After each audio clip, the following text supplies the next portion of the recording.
قرآن قرآن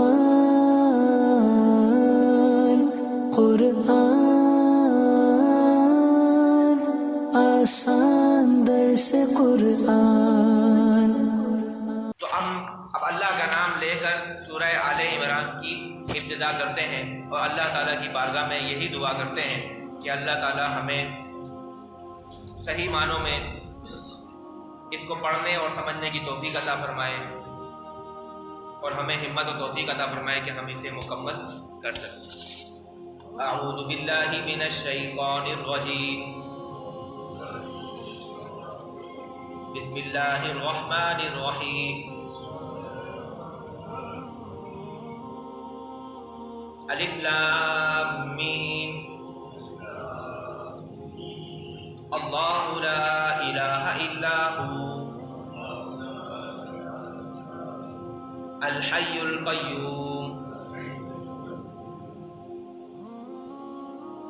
الف لام میم یہ حروف مقطعات میں سے ہیں، اور یہ بات میں نے آپ کو پہلے بھی ایک دفعہ بتائی تھی، اور اس سورت کی ابتدائی آیتوں میں بھی ذکر آئے گا کہ قرآن مجید فرقان حمید جو ہے وہ دو طرح کی بنیادی آیتیں ہیں، آیات محکمات اور آیات متشابہات۔ محکمات وہ آیات ہیں کہ جن کا معنی اور مراد واضح ہے، جس کو پڑھ کر انسان اس کا معنی اور مراد سمجھ لیتا ہے، اور آیات متشابہات ایسی ہیں، دو طرح کی ہوتی ہیں، ایک تو ایسی ہیں کہ جن کا معنی ہو ہی نہیں سکتا جیسے کہ حروف مقطعات، اور دوسری اس طرح کی ہے کہ اس کا معنی ترجمہ ہو سکتا ہے لیکن جو ترجمہ نکل کے سامنے آتا ہے وہ ہم اپنا عقیدہ بنا نہیں سکتے، وہ بڑا مشکل ہو جائے گا، تو وہ متشابہ آیات ہوتی ہیں۔ اس کی تفصیل ابھی تھوڑی دیر کے بعد آئے گی۔ تو یہ حروف مقطعات ہیں الف لام میم، اس کا صحیح ترجمہ، اس کا صحیح معنی اور مفہوم اللہ جانتا ہے یا اس کا رسول صلی اللہ تعالیٰ علیہ وسلم جانتے ہیں۔ ٹھیک ہے، یہ راز و نیاز کی باتیں ہیں آپس میں ایک دوسرے کے ساتھ، اسی لیے کسی ترجمہ کرنے والے نے اس کا ترجمہ نہیں کیا۔ الف لام میم، اللہ لا الہ الا هو الحی القیوم، اللہ لا الہ الا هو الحی القیوم، اللہ کون ہے؟ لا الہ الا ہو، وہ ذات ہے کہ جس کے سوا کوئی معبود نہیں ہے، کوئی لائق عبادت نہیں ہے۔ الحی القیوم، الحی خود سے زندہ ہے، ہمیشہ سے۔ خود سے زندہ ہونے کا مطلب یہ ہے کہ اپنا زندہ ہونے میں کسی کا محتاج نہیں ہے۔ انسان زندہ ہونے میں اپنے ماں باپ کا محتاج ہے، اس کے بعد پھر بہت سی چیزوں کا محتاج ہے، سانس لینے کا محتاج ہے، کھانے پینے کا محتاج ہے، اور بہت سے مسائل ہیں اس کے ساتھ۔ لیکن اللہ ایسی ذات ہے جو کہ خود سے زندہ ہے، اسے کسی نے پیدا نہیں کیا، وہ خود سے ہے، وہ اپنا وجود خود ہی رکھتا ہے، اور وہ کسی کا محتاج نہیں ہے اپنے وجود کے قیام میں۔ القیوم، ہم نے سورہ آیت الکرسی کے اندر یہ ساری تفسیر پڑھی تھی، اللہ لا الہ الا ہو، اس کے اندر ہم نے یہاں پر پڑھا تھا الحی القیوم کے الفاظ کی تفسیر، کہ الحی کا مطلب کیا ہے؟ ہمیشہ سے زندہ رہنے والا، خود سے زندہ رہنے والا، اپنی ذات میں وہ قدیم بالذات ہے، واجب الوجود ہے۔ اور القیوم کا مطلب کیا ہے؟ کہ خود تو زندہ ہے اور نظام کائنات کو چلانے والا بھی ہے، قائم رکھنے والا بھی ہے، ساری دنیا کو چلانے والا، سارے نظام کو چلانے والا بھی وہی ہے۔ ٹھیک ہے، اب یہ آیت مبارکہ ایک خاص تناظر میں نازل ہوئی ہے، اس کا شان نزول مفسرین کرام نے یہ بیان فرمایا ہے، تفسیر خازن کے اندر آتا ہے، علامہ ابن جریر رحمۃ اللہ تعالیٰ علیہ نے اپنی سند کے ساتھ اس کو روایت کیا ہے۔ فرماتے ہیں کہ یہ آیت نجران نامی علاقے کے وفد کے متعلق نازل ہوئی۔ نجران عیسائیوں کا علاقہ تھا، جو 60 افراد پر مشتمل ایک وفد تھا جو کہ حضور علیہ السلام کی بارگاہ میں حاضر ہوا۔ ان میں 14 سردار تھے، 3 قوم کے بڑے مقتدا اور پیشوا تھے۔ ان 3 میں سے ایک ابو حارثہ بن علقمہ تھا جو عیسائیوں کے تمام علماء اور پادریوں کا پیشوائے اعظم تھا، اور عیسائی حکمران بھی اس کی عزت کرتے تھے۔ یہ تمام لوگ عمدہ اور قیمتی لباس پہن کر بڑی شان و شوکت سے سرکار دو عالم صلی اللہ تعالی وسلم سے مناظرہ کرنے کے ارادے سے آئے۔ عیسائی تھے نا، وہ اپنی دلائل لے کر کے مناظرہ کرنے آئے کہ یہ کیا نیا دین آ گیا ہے اور ہمارے دین کے بارے میں بڑی باتیں کرتا ہے۔